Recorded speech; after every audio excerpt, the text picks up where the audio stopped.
उत्तर प्रदेश में कोविड-19 के बढ़ते हुए मामलों को देख गुरुवार तक बढ़ाया गया कोरोना कर्फ्यू। 2 दिन और रहेगा लॉकडाउन। यूपी में कोरोना वायरस के बढ़ते हुए संक्रमण पर बोली मायावती, कहा राजनीति से ऊपर उठे देश के सभी दल। उत्तराखंड में कोरोना का कहर जारी। 24 घंटे में 5,606 नए संक्रमित मिले। 71 की मौत, 2,935 मरीज हुए ठीक। उत्तराखंड के सीएम ने जारी किया आदेश। अब शादी और सार्वजनिक समारोह में शामिल होंगे केवल 25 लोग।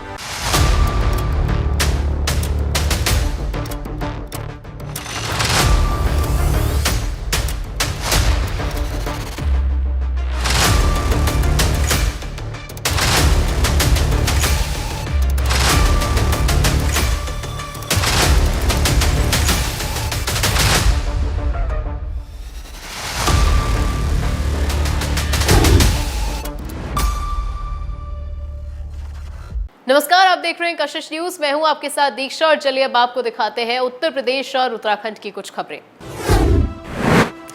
सबसे पहले बात करते हैं उत्तर प्रदेश की। आपको बता दें, उत्तर प्रदेश में कोरोना वायरस से बढ़ते हुए मामले देख करके मुख्यमंत्री योगी आदित्यनाथ ने बड़ा फैसला लिया है।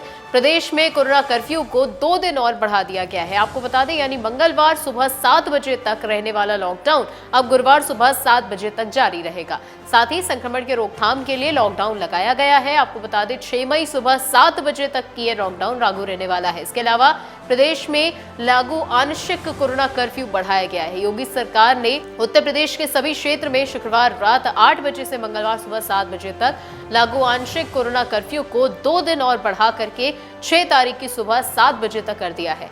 इसके बाद से प्रदेश में लॉकडाउन 2 दिन और बढ़ा दिया गया है। आपको बता दें, शुक्रवार रात 8 बजे से शुरू हुआ लॉकडाउन अब कुल मिलाकर 5 दिन का हो गया है।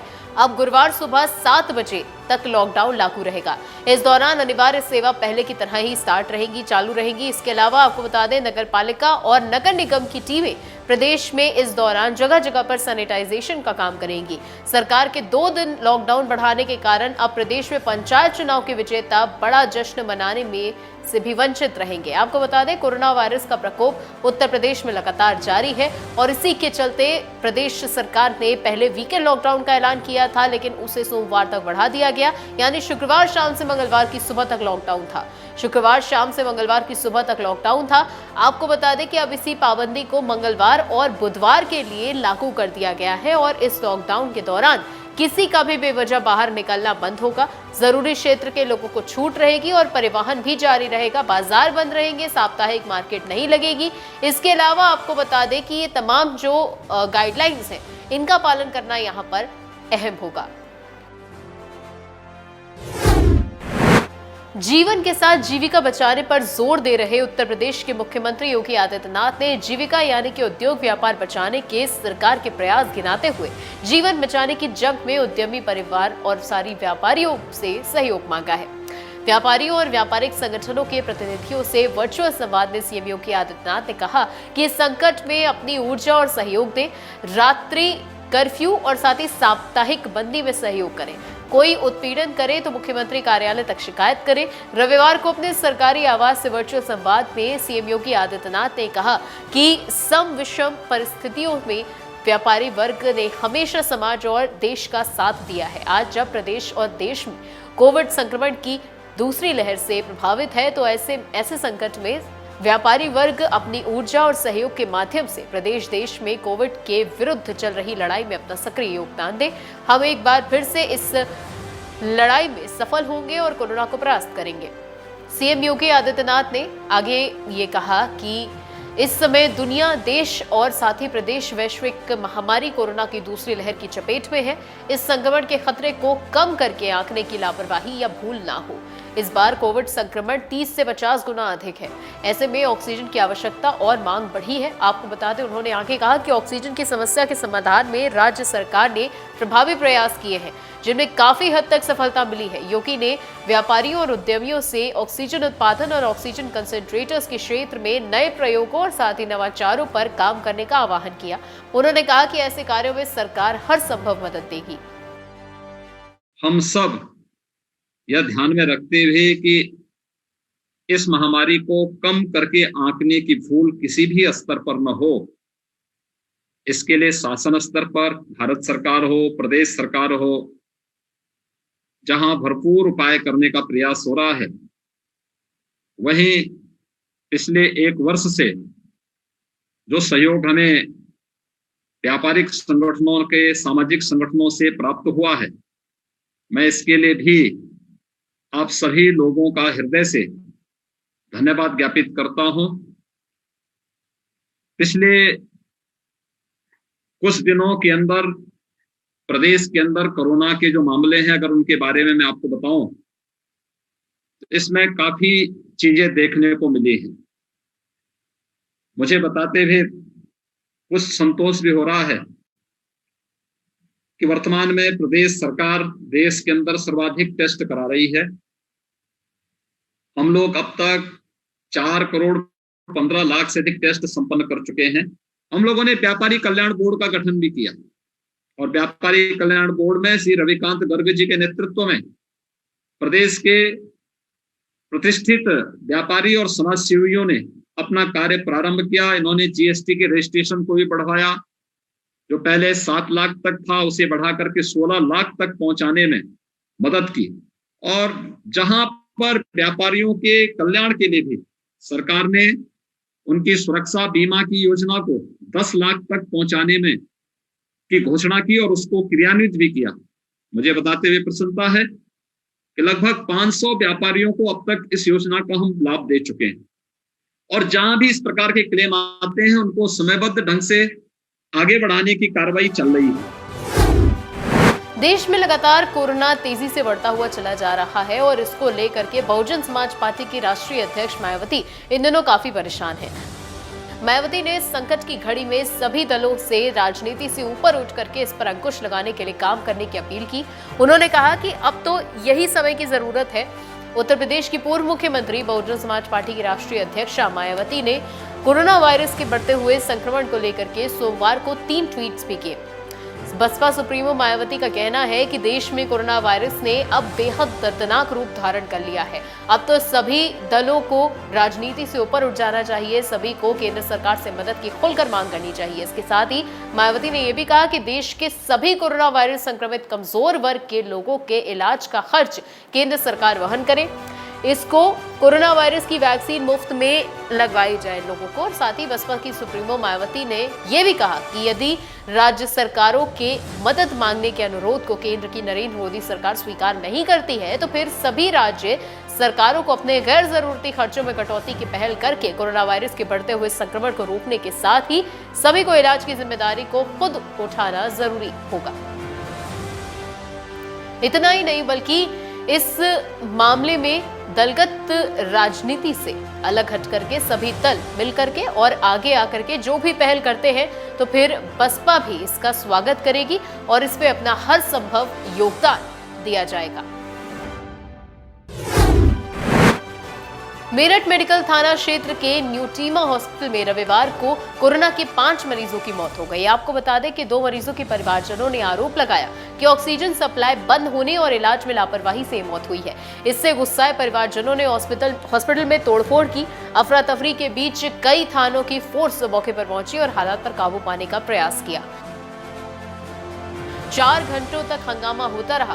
पुलिस के सामने ही परिवारजन हंगामा करते रहे। आलम यह रहा कि सीएमओ को भी मौके पर पहुंचना पड़ा। न्यूटीमा हॉस्पिटल में कोविड और नॉन कोविड मरीज भर्ती हैं। आपको बता दें कि रविवार दोपहर से शाम तक अस्पताल में 5 लोगों की मौत हो गई। अफरा तफरी तब मच गई जब आईसीयू में शाम को एकाएक 3 मरीजों की मौत हो गई। परिवारजनों का कहना था कि ऑक्सीजन की सप्लाई रुकने से मरीज तड़पने लगे और मरीजों ने दम तोड़ दिया। इसे लेकर अस्पताल में बखेड़ा हो गया। गुस्साए परिवारजन हंगामा करने लगे। एक साथ कई की मौत की सूचना से अस्पताल प्रशासन भी सख्ते में आ गया। तीमारदारों ने स्टाफ से नाराजगी जतानी शुरू कर दी। मरीजों की मौत पर परिवारजनों में कोहराम मच गया। ऑक्सीजन खत्म होने का शोर गया और सूचना पाकर मेडिकल के अलावा नौचंदी समेत कई थानों की पुलिस मौके पर पहुंची। देखते ही देखते लोगों का हुजूम लग गया। अस्पताल में तोड़फोड़ शुरू हो गई। कई थानों की फोर्स मौजूद वहां पर रही। आप तस्वीरों में भी देख सकते हैं। बावजूद इसके लोगों ने तोड़फोड़ जारी रखी। कई और थानों की फोर्स यहां पर बुला ली गई। न्यूटीमा हॉस्पिटल के एमडी डॉक्टर संदीप गर्ग का कहना है कि 5 लोगों की मौत हुई है। उनके परिवारजन ऑक्सीजन के अभाव के कारण मौत होना बता रहे हैं, जबकि ऐसा नहीं है। लोग अपनों को खोने का गम बर्दाश्त नहीं कर पा रहे हैं और बेकाबू होते जा रहे हैं। उधर सीएमओ का कहना है कि मामले की जांच की जा रही है। अभी तक की छानबीन करने पर ऐसा नहीं लग रहा है, हालांकि अभी क्लीन चिट नहीं दी गई है। गहन जांच के बाद ही कुछ कहा जा सकता है। अस्पताल में ऑक्सीजन थी, बाधित हुई या नहीं हुई, ये जांच का विषय है। मेरठ में न्यूटीमा हॉस्पिटल के अंदर शाम को हमें खबर परिजनों से मिली कि ऑक्सीजन कम है। इस पे हम लोग सीएमओ मैं स्वयं अपने एसीएमओ के साथ वहाँ पहुँचा, तब ऑक्सीजन लाइन में थी। ऑक्सीजन के सिलेंडर्स लाइन में लगे हुए थे, ऑक्सीजन ख़त्म नहीं हुई थी। एक पैनिक था लोगों में, किसी ने बता दिया था कि ऑक्सीजन ख़त्म होने वाली है। मैं वहाँ पे 2.5-3 घंटे रहा। उस दौरान ऑक्सीजन संयंत्र चालू था और जब वहाँ पे लगातार ऑक्सीजन के सिलेंडर्स अलग अलग गाड़ी में आ रहे थे और लग रहे थे। इस समय क्राइसिस का समय है। बहुत ही हिसाब से लोगों के अंदर ऑक्सीजन का वितरण किया जा रहा है। बहुत से लोग होम आइसोलेशन वाले भी ऑक्सीजन का सिलेंडर लेके जा रहे हैं, तो जिससे कि किसी भी जने को किसी तरह की परेशानी का सामना ना करना पड़े। शासन प्रशासन ऑक्सीजन की सप्लाई को सुचारू रूप से चलाने में जी तोड़ मेहनत कर रहा है, लगातार दिन रात लगा हुआ है। मरीज़ कुछ बहुत सिक थे जिनका HRCT स्कोर बहुत ज़्यादा था, कोमॉर्बिड कंडीशंस थी, डायबिटीज़, हाइपरटेंशन, किडनी की प्रॉब्लम, उस तरह की। बाकी विस्तृत जांच कल होगी, तब बता पाएंगे कि एक्चुअल जो आदमी मरा है कोविड निमोनिया था तो था ही सबको, जितने लोग हैं। और कुल मिला के सुबह से शाम तक 5 मृत्यु का समाचार है। मुख्यमंत्री तीरथ सिंह रावत ने सीएम राहत कोष से आशा कार्यकर्ताओं को 1,000 रुपए की प्रोत्साहन राशि उपलब्ध कराने के निर्देश दिए हैं। इसके साथ ही मुख्यमंत्री ने ये कहा है कि शादियों में अधिकतम लोगों की संख्या 25 की जाए, जिसके बाद शाम को इस मामले में आदेश भी जारी कर दिया गया। अब शादी और सार्वजनिक समारोह में केवल 25 लोग ही शामिल हो सकेंगे। वहीं आपको बता दें कि बैठक में मुख्यमंत्री ने कहा कि ग्रामीण इलाकों में भी बाजार खुलने के समय को जिला अधिकारी अपने अनुसार घटा सकते हैं। सचिवालय में आयोजित वीडियो कॉन्फ्रेंसिंग द्वारा शासन के वरिष्ठ अधिकारियों और जिला अधिकारियों के साथ कोविड की स्थिति की समीक्षा करते हुए मुख्यमंत्री ने डोर टू डोर सर्वे के निर्देश दिए। मुख्यमंत्री ने कहा कि 104 के अतिरिक्त सीएम हेल्पलाइन और पुलिस विभाग के कॉल सेंटर्स में फोन लाइनों की संख्या बढ़ाई जाए। कॉल सेंटर और हेल्पलाइन पूरी तरह से सक्रिय रहे और बेड इंजेक्शन संबंधी जानकारी भी अपडेट रहे। मेरे प्यारे प्रदेशवासियों, आज कोविड महामारी के चलते आप सभी से डिजिटल माध्यम से संवाद करने का मौका मिला है। मित्रों, जैसा कि हम सभी जानते हैं, आज हमारा देश कोरोना महामारी से जंग लड़ रहा है। इससे हमारा राज्य भी अछूता नहीं है। आप सभी जिस तरह से इस महामारी का डटकर मुकाबला कर रहे हैं, वह अवश्य ही कोविड की जंग जीतने में हमारी मदद करेगा। भाइयों बहनों, मैं आपको बताना चाहता हूं कि माननीय प्रधानमंत्री जी श्री नरेंद्र मोदी जी के नेतृत्व में केंद्र सरकार भी कोविड-19 से लड़ने के लिए हमें भरपूर सहयोग कर रही है। माननीय गृह मंत्री श्री अमित शाह जी, माननीय स्वास्थ्य मंत्री श्री हर्षवर्धन जी से भी लगातार बात हो रही है। सभी कोरोना के खिलाफ इस मुहिम में हमारा 100% सहयोग कर रहे हैं। मैं प्रत्येक देवभूमि वासी को बताना चाहता हूं कि आपकी उत्तराखंड सरकार भी कोविड के उपचार और रोकथाम के लिए आवश्यक दवाओं, उपकरणों और अन्य सुविधाएं बेहतर करने की दिशा में पूरी ताकत के साथ कार्य कर रही है। अधिकारियों को भी मैंने सख्त निर्देश दिए हैं कि राज्य में कोरोना संक्रमितों की मदद सुनिश्चित करने के लिए हर संभव कार्य किए जाएं। प्रदेश भर में नियमित रूप से सैनिटाइजेशन और साफ सफाई का ध्यान दिया जा रहा है। कोरोना संक्रमितों के उपचार के लिए एम्बुलेंस, ऑक्सीजन और दवाई जैसी मूलभूत आवश्यकताओं को समय से पूरा किया जा रहा है। इसी क्रम में मैंने गत 29 अप्रैल को 108 सेवा में 132 अतिरिक्त एम्बुलेंस वाहनों को प्रदेश के सभी 13 जनपदों में भेजा है। इनमें 36 एडवांस लाइफ सपोर्ट और 96 बेसिक लाइफ सपोर्ट एम्बुलेंस हैं। कोरोना संक्रमण के लक्षण महसूस होने पर किसी भी प्रकार की लापरवाही न बरतें। तत्काल जांच केंद्र पर जाकर जांच कराएं। इसे छिपाएं नहीं, क्योंकि आपकी जरा सी सावधानी की वजह से अन्य कोई व्यक्ति संक्रमण से बच सकता है। यदि आप कोरोना से संक्रमित हैं तो घबराएं नहीं।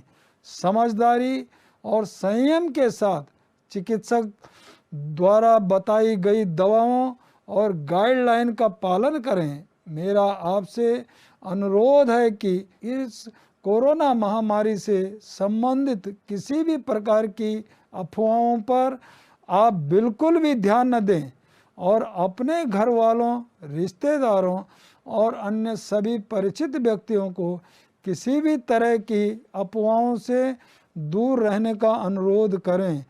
कोरोना संबंधित किसी भी जानकारी के लिए हमारी सरकार ने टोल फ्री नंबर और व्हाट्सएप नंबर उपलब्ध कराए हैं। आप सीधे उन नंबरों पर संपर्क कर चिकित्सकों से परामर्श ले सकते हैं। सरकारी और निजी अस्पतालों को कोरोना उपचार के लिए उपकरणों, अन्य जरूरी दवाइयों और ऑक्सीजन की उपलब्धता भी सुनिश्चित की जा रही है। मैंने गत 27 अप्रैल को अहमदाबाद से 7,500 रेमडेसिविर इंजेक्शन मंगवाए थे और अभी हाल ही में 2 दिन पहले पुनः 2,000 इंजेक्शन की खेप प्रदेश को मिल चुकी है। मित्रों, आप सभी मेरा परिवार हैं और अपने परिवार की चिंता करना मेरा फर्ज है। मैं आपकी सेवा के लिए सदैव प्रयासरत और तत्पर रहूँगा। प्रदेश सरकार के सभी मंत्री और अधिकारी भी कोरोना के खिलाफ इस लड़ाई में अग्रणी भूमिका निभा रहे हैं। मैंने सरकार के सभी मंत्रियों को कोविड की रोकथाम के प्रबंधन और अनुसरण के लिए जिलेवार जिम्मेदारी सौंपी है। मैंने विधानसभा के सभी सदस्यों को उनकी विधायक निधि से 1 करोड़ रुपए तक के कोविड कार्यों को करवाने की स्वीकृति दे दी है। मेरी सभी विधायकों से अपेक्षा की है कि वे तत्काल अपने अपने क्षेत्रों में कोविड की रोकथाम के लिए हर संभव प्रयास करेंगे और विशेषकर सुदूरवर्ती इलाकों में रह रहे लोगों को पूर्ण सहयोग देंगे। अधिकारियों से भी मैं कहना चाहता हूं कि वे जनप्रतिनिधियों के साथ बेहतर समन्वय बनाएं और जन भागीदारी सुनिश्चित करते हुए कोरोना के खिलाफ इस लड़ाई को और मजबूत करें। राज्य में नर सेवा नारायण सेवा के मंत्र को साकार कर रहे सभी कोरोना योद्धाओं का भी मैं हार्दिक आभार व्यक्त करता हूं। साथ ही मैं प्रदेशवासियों से भी आग्रह करता हूं कि इस विपत्ति काल में हमारी सुरक्षा के लिए प्रतिबद्ध सुरक्षा कर्मियों, चिकित्सा कर्मियों, सफाई कर्मियों और पुलिस बल का सम्मान करें। स्वयं भी लोगों की यथासंभव मदद करने का संकल्प लें। मैं लगातार शासन के उच्च अधिकारियों से भी बात कर रहा हूं। प्रदेश के 13 जिलों के समस्त जनप्रतिनिधियों और अधिकारियों से लगातार संपर्क में हूं। स्वयं जाकर कोविड अस्पतालों का दौरा कर रहा हूं और जमीनी स्थिति का जायजा ले रहा हूं। मैं प्राइवेट अस्पतालों के डॉक्टरों, मालिकों, स्वयंसेवी संस्थाओं से भी लगातार बात कर रहा हूं, लगातार बैठकें ले रहा हूं और उनके द्वारा इस महामारी के रोकथाम के लिए जो भी सुझाव मेरे संज्ञान में लाए जा रहे हैं उन पर तुरंत एक्शन ले रहा हूं।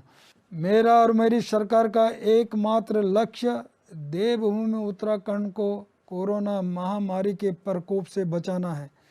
प्रत्येक नागरिक की सुरक्षा और उत्तम स्वास्थ्य ही हमारा परम धर्म है और इसे पूर्ण करने के लिए हम सभी संकल्पित हैं।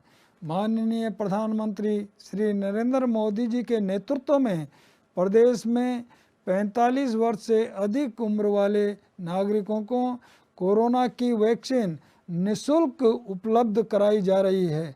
मेरा आपसे निवेदन है कि कोरोना संक्रमण से बचने के लिए आप सब वैक्सीन अवश्य लगाएं।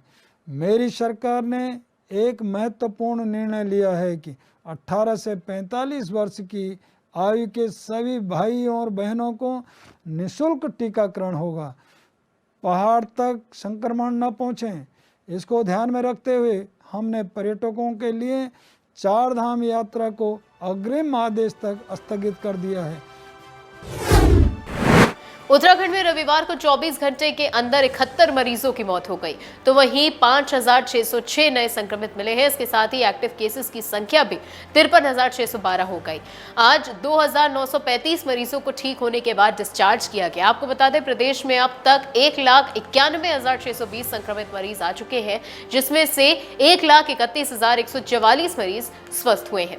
स्वास्थ्य विभाग की रिपोर्ट के मुताबिक रविवार को 23,285 सैंपलों की जांच हुई, जिसमें से 20,657 सैंपलों की जांच रिपोर्ट नेगेटिव आई है। आपको बता दें, जबकि देहरादून जिले में सबसे अधिक 2,580 कोरोना संक्रमित मरीज मिले हैं। वहीं हरिद्वार जिले में 628, नैनीताल में 436, उधम सिंह नगर में 567, पौरी में 234, टिहरी में 248, रुद्रप्रयाग में 186, पिथौरागढ़ में 94, उत्तरकाशी में 126, अल्मोड़ा में 77, चमोली में 223, बागेश्वर में 34 और चंपावत में 173 संक्रमित मिले हैं। वहीं प्रदेश में अब कंटेनमेंट जोन की संख्या 282 हो गई है। वहीं अब तक 2,802 मरीजों की मौत हो चुकी है।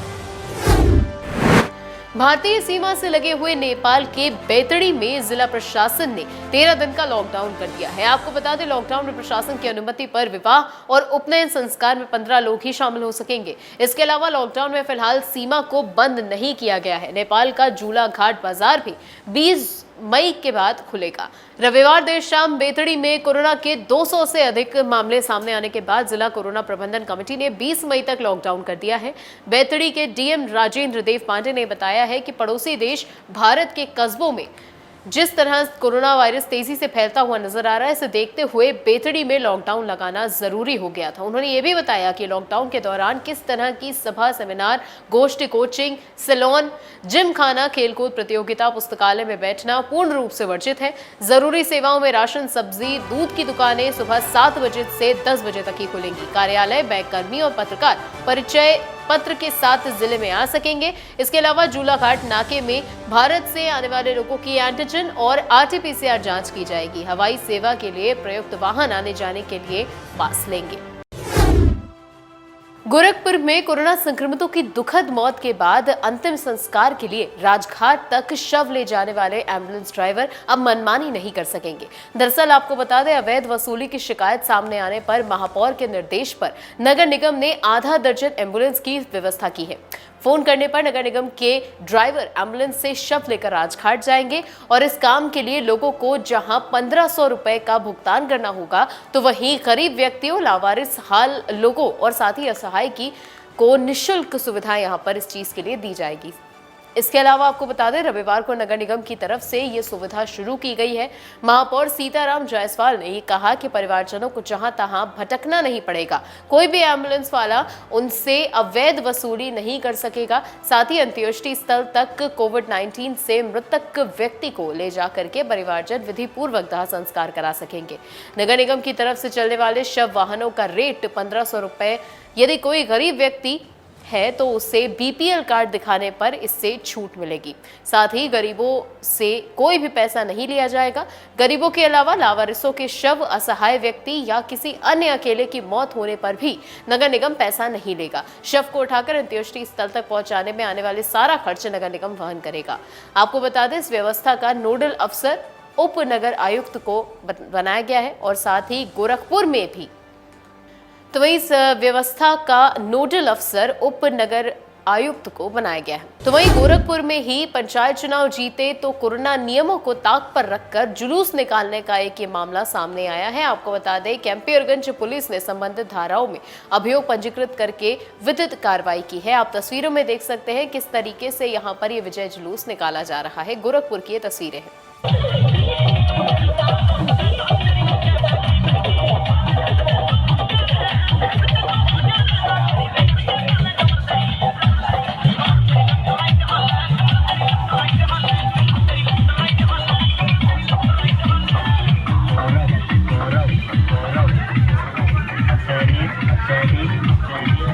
केकर जुलूस है? हाँ? दिलीप यादव।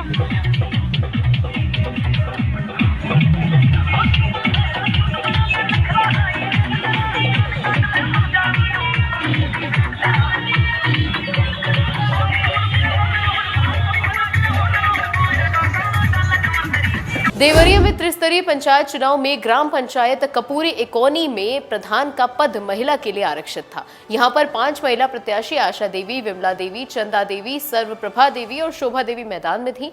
आपको बता दें कि इस सीट पर समाज सेवी डॉक्टर राम मनोहर त्रिपाठी ने अपनी पत्नी विमला देवी को चुनावी मैदान में उतारा था। शनिवार को विमला देवी की तबीयत एकाएक खराब हो गई। उन्हें सांस लेने में परेशानी होने लगी और आनंद फानंद में परिवारजन और समर्थक उन्हें लेकर के जिला अस्पताल पहुंचे। इमरजेंसी में तैनात चिकित्सक ने प्राथमिक उपचार के बाद उन्हें भर्ती कर लिया। आपको बता दें रविवार की सुबह करीब 5 बजे उनकी स्थिति खराब होने लगी तो ऑक्सीजन दिया गया और साथ ही इसके बावजूद उनकी हालत में सुधार नहीं हुआ और करीब 9:30 बजे उन्होंने दम तोड़ दिया। उधर भागलपुर विकास खंड पर हो रही मतगणना में रविवार की दोपहर चुनाव परिणाम आया तो उसमें विमला देवी विजयी रही। उनको 556 वोट मिले थे जबकि इनके निकटतम प्रतिद्वंदी प्रत्याशी सर्वप्रभा को 348 वोट प्राप्त हुए थे। मंडप में शादी की रस्में पूरी कर रही दुल्हन को जब ये पता चला कि वो पंचायत चुनाव में बीडीसी सदस्य के तौर पर जीत गई है तो उसकी खुशी का ठिकाना नहीं रहा और दुल्हन ने शादी की रस्म को बीच में ही रुकवा दिया और सीधे पहुंच गई मतगणना स्थल अपनी जीत का सर्टिफिकेट लेने के लिए। ये अनोखा मामला सामने आया है रामपुर के मिलक तहसील के गाँव मोहम्मदपुर जदीद से। आपको बता दें यहाँ पर बारात यूपी के बरेली से आई हुई थी और शादी का मंडप सजा हुआ था और साथ ही दुल्हन पूनम अपनी शादी की रस्में पूरी कर रही थी। उसी दौरान उसे ये पता चला कि पंचायत चुनाव में वो जीत गई है तो उसकी खुशी का ठिकाना नहीं रहा और शादी की रस्मों को बीच में ही रोक करके सीधे वो मतगणना स्थल पहुंच गई। पूनम ने पंचायत चुनाव में 601 मत हासिल किए और साथ ही उन्होंने अपनी प्रतिद्वंदी शकुंतला को 31 मतों से हराया। इस जीत के साथ ही पूनम की खुशी दोहरी हो गई। बताया जा रहा है कि कुछ रस्में चल रही थी और कुछ पूरी हो चुकी थी। इस दौरान जैसे ही दुल्हन पूनम को अपनी जीत का पता चला तो वो सीधे मंडप से उठकर मतगणना स्थल पहुंच गई और अपना विजय पत्र प्राप्त किया। आप भी सुनिए पूनम ने और क्या कहा। ये बीडीसी मेंबर है। अच्छा, आप छत्तीसगढ़ के चुनाव जीती हैं आप? हम बीडीसी के चुनाव जीती हैं आप? जी। अच्छा, हम देख रहे हैं आप पूरी दुल्हन के रूप में सजी हुई हैं पूरी, तो ये क्या है आपका? ये आज हमारी शादी आपकी? अच्छा, तो क्या हुआ शादी में, क्या क्या रस्में पूरी हो चुकी हैं अभी तक आपकी? सारी रस्में पूरी हो चुकी हैं, जयमाला पढ़नी बाकी। अच्छा, जाना नहीं पड़े अभी? जी। तो क्या आप क्या करेंगी? आप यहाँ से प्रमाण पत्र यहाँ क्या करने आई हैं आप? प्रमाण पत्र लेने आई। इसके बाद क्या करेंगे फिर आप? जी, घर जाके शादी होगी पूरी। अच्छा, शादी जो विवाह समारोह चल रहा है कहाँ चल रहा है? गाँव में चल रहा है, घर पे। अच्छा, तो क्या ऐसा आपको लग रहा है कि एक तो आपकी शादी है और आप छत्तीसगढ़ का चुनाव भी जीत गई हैं, कैसा आपको लग रहा है? बहुत खुशी हो रही है। तो क्या ये आपके लिए क्या ये एक जैसे आज आपकी शादी है, आप ये चुनाव भी जीत गई बीटीसी का, तो किस तरीके से आपके लिए ये एक उपहार होगा? किस तरह का उपहार आपके लिए? बहुत ही ज़्यादा। कैसे यादगार पल बनाएंगे आप इसको? ये कभी नहीं भूल सकती हूँ। कभी नहीं? जी, बिल्कुल नहीं भूल सकती, ये पल कभी नहीं भूल सकती। कोरोना से जंग के बीच उत्तर प्रदेश सरकार ने लॉकडाउन को गुरुवार तक के लिए बढ़ाने का फैसला लिया है। इस पर क्या कहना है समाजवादी पार्टी के प्रवक्ता अनुराग भदौरिया का, सुनिए। आज उत्तर प्रदेश में उत्तर प्रदेश की सरकार लॉकडाउन बढ़ा रही है।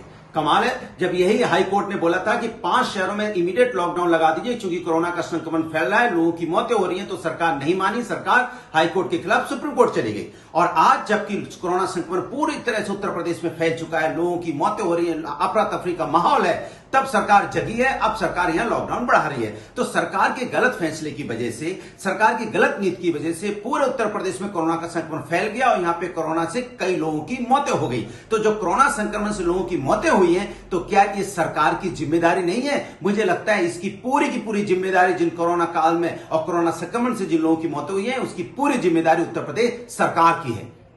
और फिलहाल उत्तर प्रदेश उत्तराखंड के इस खास बुलेटिन में इतना ही। बने रहिए कशिश के साथ। नमस्कार।